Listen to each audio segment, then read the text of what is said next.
Take the space between your fingers right now. You think it's empty, but 2025's quantum experiments reveal it's actually buzzing with particles that continuously appear and vanish. This isn't science fiction. Because of quantum uncertainty, perfect emptiness cannot exist. Every cubic centimeter of empty space contains measurable zero-point energy, the baseline quantum activity that persists even at absolute zero temperature. Recent breakthroughs at Oxford University have achieved real-time simulations of how laser beams alter the quantum vacuum itself, proving these effects are not just theoretical. The question that's haunting physicists: if nothingness is impossible, what does this mean for reality itself? This mystery has puzzled humanity for centuries, and the answer changes everything we thought we knew about existence. The ancient mystery that stumped humanity. For 24 centuries, humans have wrestled with a question that seems simple but refuses to yield an answer. What exists in the gap between two objects when you strip away everything visible? Look at the space between your thumb and index finger. Remove the air, the dust particles, the invisible moisture, every single atom. What remains in that space? The question has tormented philosophers, puzzled scientists, and shaped entire civilizations' understanding of reality. Aristotle, writing in ancient Greece around 350 BCE, confronted this mystery and reached a conclusion that would dominate human thinking for over a millennium.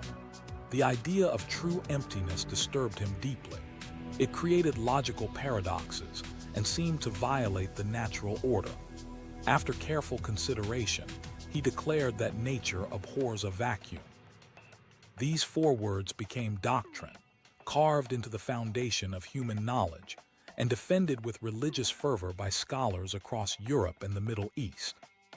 The evidence seemed to support Aristotle's claim everywhere people looked. When you suck air from a drinking straw, more air immediately rushes in to replace what you removed. Block the bottom and suck harder, and the straw walls collapse inward, as if the universe itself is fighting your attempt to create emptiness. Nature appeared to mobilize every force at its disposal to prevent the creation of nothingness. Medieval scholars built elaborate theories around this principle. They imagined that invisible substances must fill every corner of space, that matter would rather stretch and compress than allow true emptiness to exist. The concept became so fundamental that questioning it bordered on heresy. Universities taught Aristotle's physics as absolute truth, and generations of thinkers accepted that vacuum was not just difficult to create, but impossible by the very laws of nature. Yet in 2025, our most advanced quantum laboratories have shattered this ancient certainty. Scientists now create vacuum chambers that remove 99.999999999% of all matter, approaching the theoretical limit of emptiness. These chambers, cooled to temperatures colder than deep space and isolated from every possible disturbance, should contain nothing by any classical definition. Instead, they reveal a shocking truth that would have terrified Aristotle: apparent emptiness teems with activity. Modern quantum field theory predicts that what we call empty space hosts constant fluctuations at the smallest scales. Particles materialize from nothingness, exist for impossibly brief moments, then vanish back into the void. The vacuum isn't empty. It's the universe's most dynamic environment. This revelation matters more in 2025 than ever before because our technology has reached the point where we can directly observe and manipulate these quantum effects.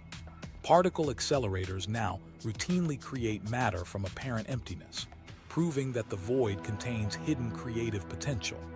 Quantum computers harness vacuum fluctuations to perform calculations impossible with classical systems. Our most sensitive gravitational wave detectors must account for quantum vacuum noise to achieve their unprecedented precision. The implications extend far beyond laboratory curiosities. Dark energy, the mysterious force accelerating the universe's expansion, may originate from the quantum properties of empty space itself. The cosmic microwave background radiation, Light from the universe's infancy carries signatures of quantum vacuum fluctuations magnified to cosmic scales. Every galaxy, star, and planet may owe its existence to quantum effects in primordial nothingness. Understanding vacuum physics has become crucial for predicting the universe's ultimate fate. If empty space contains energy that can drive cosmic expansion, will this expansion continue forever? Or might vacuum instability trigger a catastrophic collapse? Some theories suggest our current vacuum state might be metastable, like a ball balanced on a hilltop, capable of rolling into a lower energy state and rewriting the laws of physics throughout the universe. The journey from Aristotle's philosophy to quantum field theory represents one of humanity's greatest intellectual achievements. Ancient Greeks could only observe nature with their senses and reason with pure logic. Today's physicists use instruments that detect phenomena occurring in billionths of a second across distances smaller than atomic nuclei. They probe energy scales where spacetime itself becomes uncertain, where the boundary between existence and non-existence blurs beyond recognition. This transformation in understanding required abandoning deeply held intuitions about reality. Aristotle's conviction that nature abhors a vacuum felt obviously true because it matched everyday experience.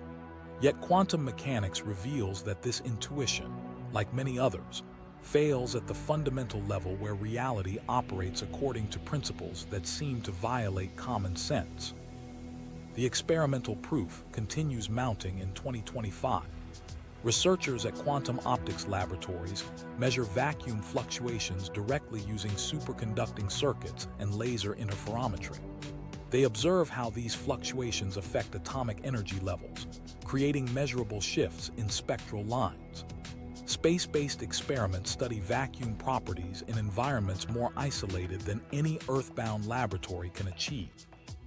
Each measurement confirms that the classical concept of empty space as passive nothingness bears no resemblance to physical reality.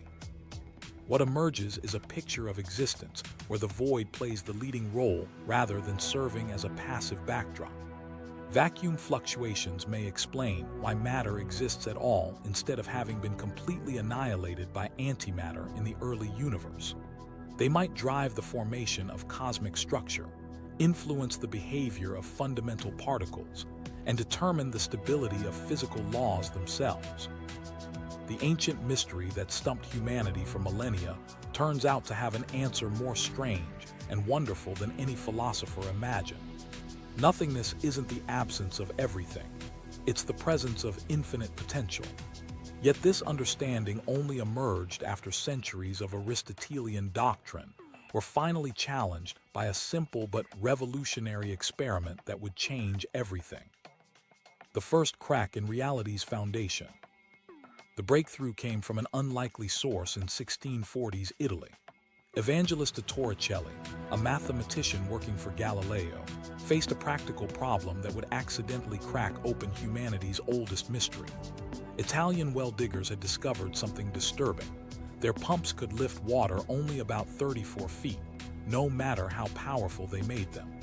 Beyond that height, the water simply refused to rise, as if hitting an invisible ceiling. The phenomenon baffled engineers across Europe, who had been building increasingly ambitious fountains and water systems. Torricelli suspected the answer lay not in the limitations of pumps, but in the weight of air itself. He devised an experiment so simple it could be performed in any workshop, yet so revolutionary it would shatter over a millennium of accepted wisdom about nature. Instead of water, he chose mercury, which weighs 14 times more than water. He filled a 4-foot glass tube completely with mercury, sealed one end with his finger, then flipped it upside down into a bowl of mercury. When he removed his finger, something extraordinary happened. The mercury dropped to exactly 760 millimeters and stopped. Above it, in the top of the tube, was a space containing no mercury, no air, no visible substance whatsoever. Torricelli had created the first controlled vacuum in human history.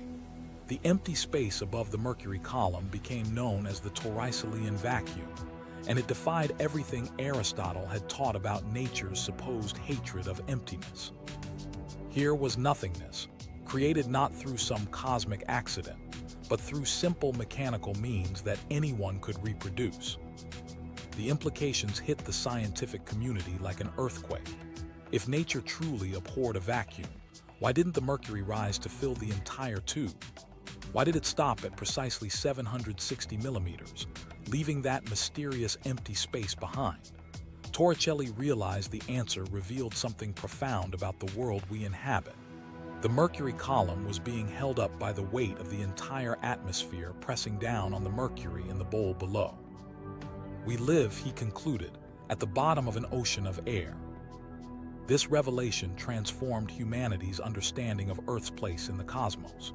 The atmosphere wasn't some ethereal substance surrounding the planet. It was a physical ocean with measurable weight and pressure. The air pressing down on every square inch of Earth's surface exerted a force of nearly 15 pounds. Torricelli's tube had become the first instrument capable of measuring this invisible ocean, and the empty space above the mercury provided the first window into what lay beyond. But what exactly existed in that vacant space above the mercury?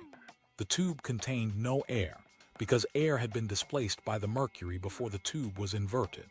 No dust or moisture could survive the mercury's dense environment. By every measure available to 17th century science, the space was truly empty. Yet questions nagged at curious minds.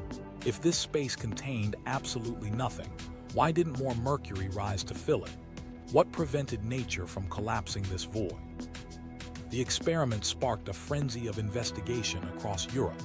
In France, Blaise Pascal expanded on Torricelli's work with even more dramatic demonstrations.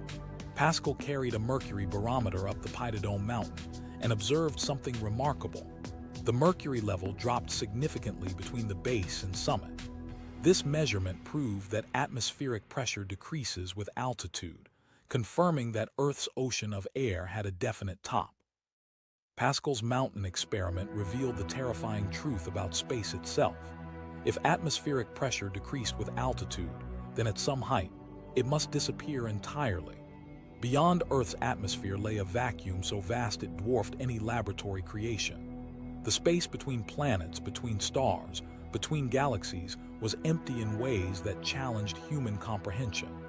The universe consisted mostly of nothingness, with tiny islands of matter scattered through an infinite sea of vacuum. These revelations connected to 2025's most sophisticated vacuum technology in ways the early experimenters could never have imagined. Modern ultra-high vacuum chambers achieve emptiness levels 1 trillion times more complete than Torricelli's simple tube. Where his mercury barometer removed ordinary air, today's systems eliminate individual atoms using techniques that would seem like magic to 17th century eyes. Ion pumps, cryogenic cooling, and magnetic fields work together to approach the theoretical limits of emptiness. Yet even 2025's most advanced vacuum chambers cannot achieve what Torricelli's contemporaries thought his tube contained: true nothingness.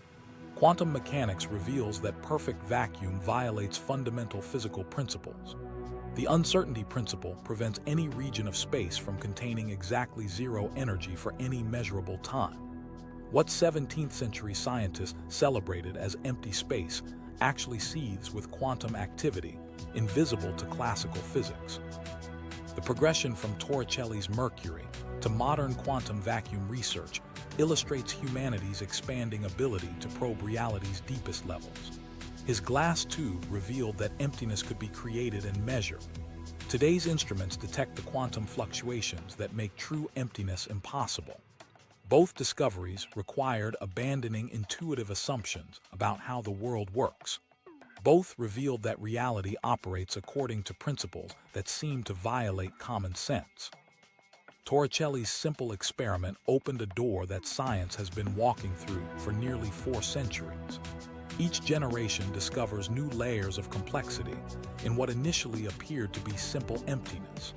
But as the 19th century dawned, scientists would face an even deeper puzzle about the nature of empty space, one that would challenge everything they thought they understood about how the universe worked. The invisible ocean that wasn't there. By the 1800s, scientists faced a troubling contradiction that threatened the foundation of physics. Light behaved like a wave in every experiment they performed. When light passed through narrow slits, it created interference patterns identical to water waves colliding with each other. When light reflected off surfaces, it followed the same mathematical rules that governed waves bouncing off barriers. The wave nature of light seemed beyond dispute, yet this created an impossible puzzle. James Clerk Maxwell's groundbreaking equations had unified electricity and magnetism, revealing that light was an electromagnetic wave. But this triumph created a deeper mystery. Every wave that scientists had ever studied required a medium to carry it. Sound waves traveled through air, water waves moved through liquid, vibrations in solid materials transmitted through the material itself. Without these media, the waves simply couldn't exist. Maxwell's equations described electromagnetic waves perfectly, but they said nothing about what medium supported these waves through space. But light presented a maddening exception. Sunlight reached Earth after traveling through the vacuum of space for 8 minutes. Starlight crossed vast empty distances to reach telescopes on Earth. If light was truly a wave, what medium carried it through these empty regions? The scientific community reached a consensus that seemed logical and necessary. Space couldn't actually be empty. An invisible substance must fill every corner of the universe, providing the medium that electromagnetic waves needed to propagate. They called this mysterious substance the luminiferous ether. The name itself revealed their confidence in its existence. Luminiferous meant light-bearing, and ether referred to the classical element that ancient Greeks believed filled the heavens. This wasn't just a theoretical speculation. It was presented as a scientific fact. Physics textbooks described the ether's properties with the same certainty they used for describing gravity or magnetism. The ether theory required this substance to possess extraordinary characteristics that pushed the boundaries of believability. It had to fill absolutely all space, from the gaps between atoms to the vast distances between galaxies.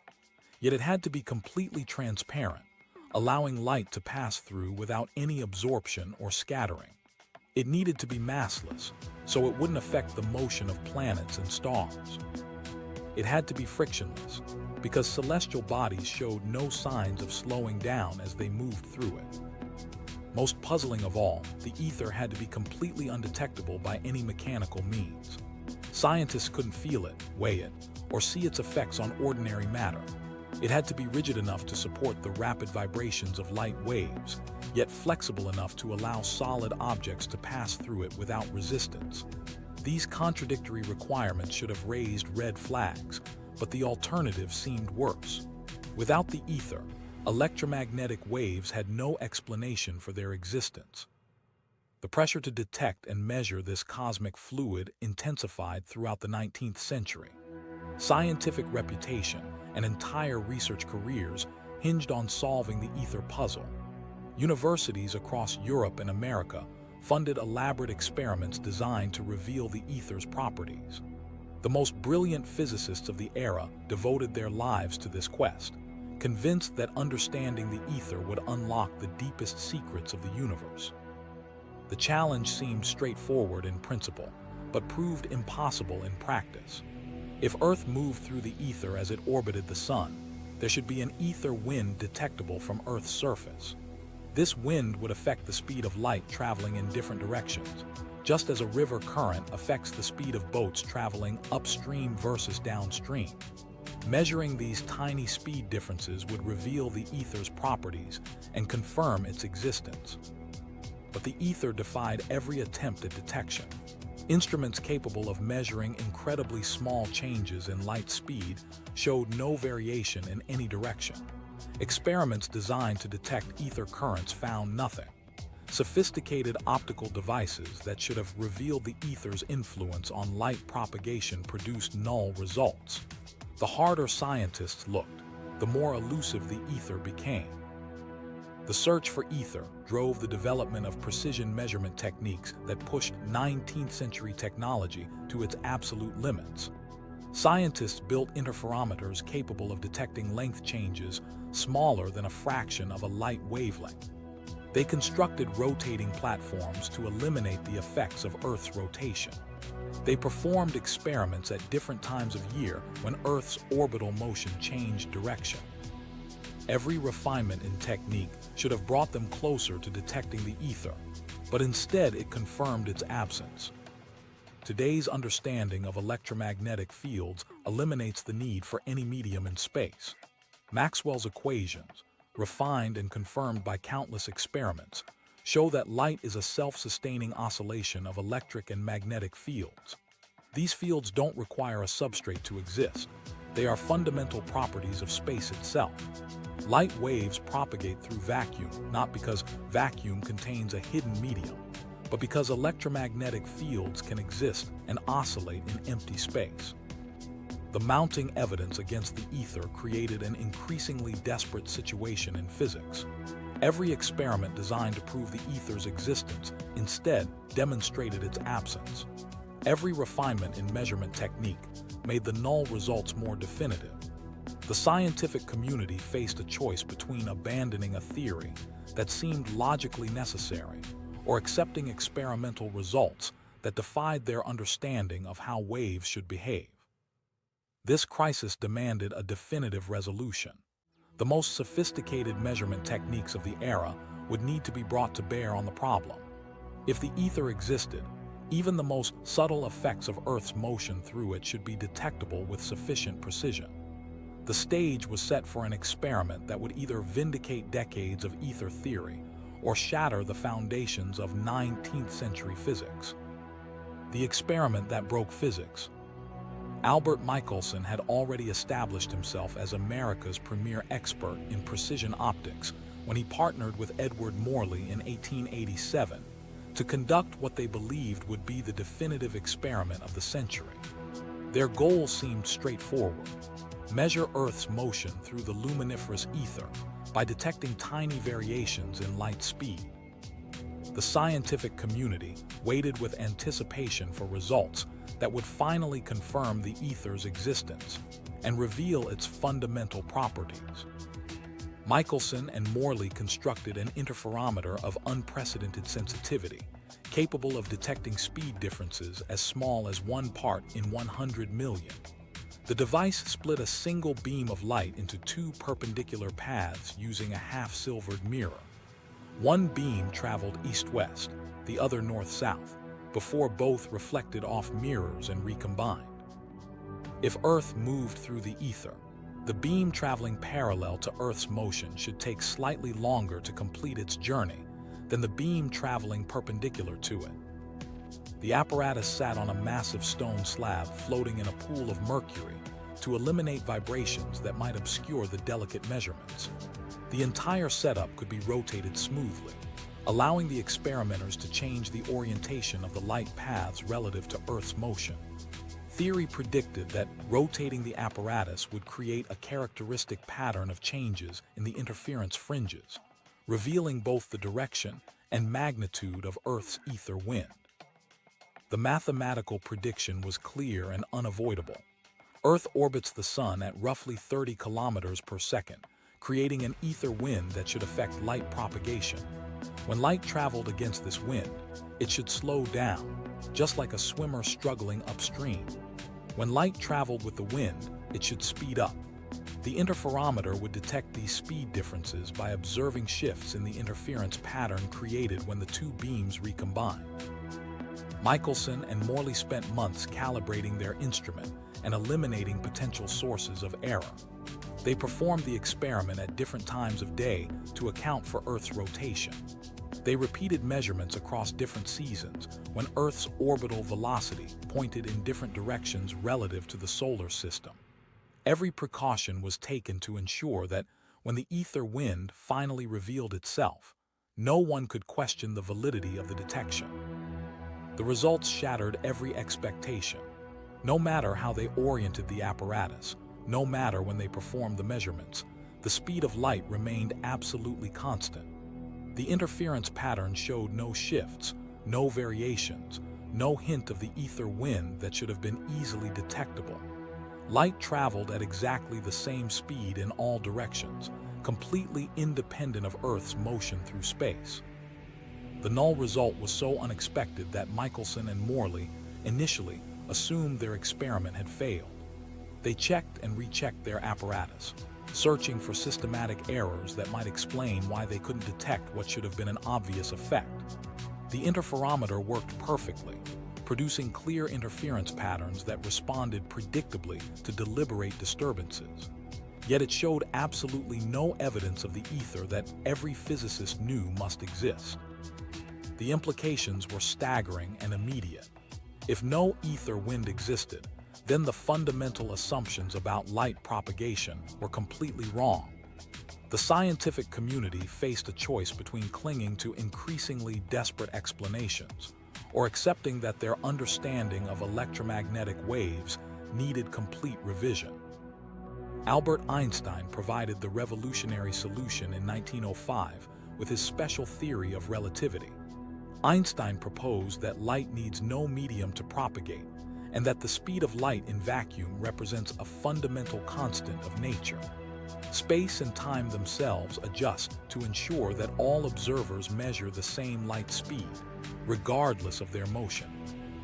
The ether simply doesn't exist because electromagnetic waves, as described by Maxwell's equations, are self-sustaining oscillations that require no material support.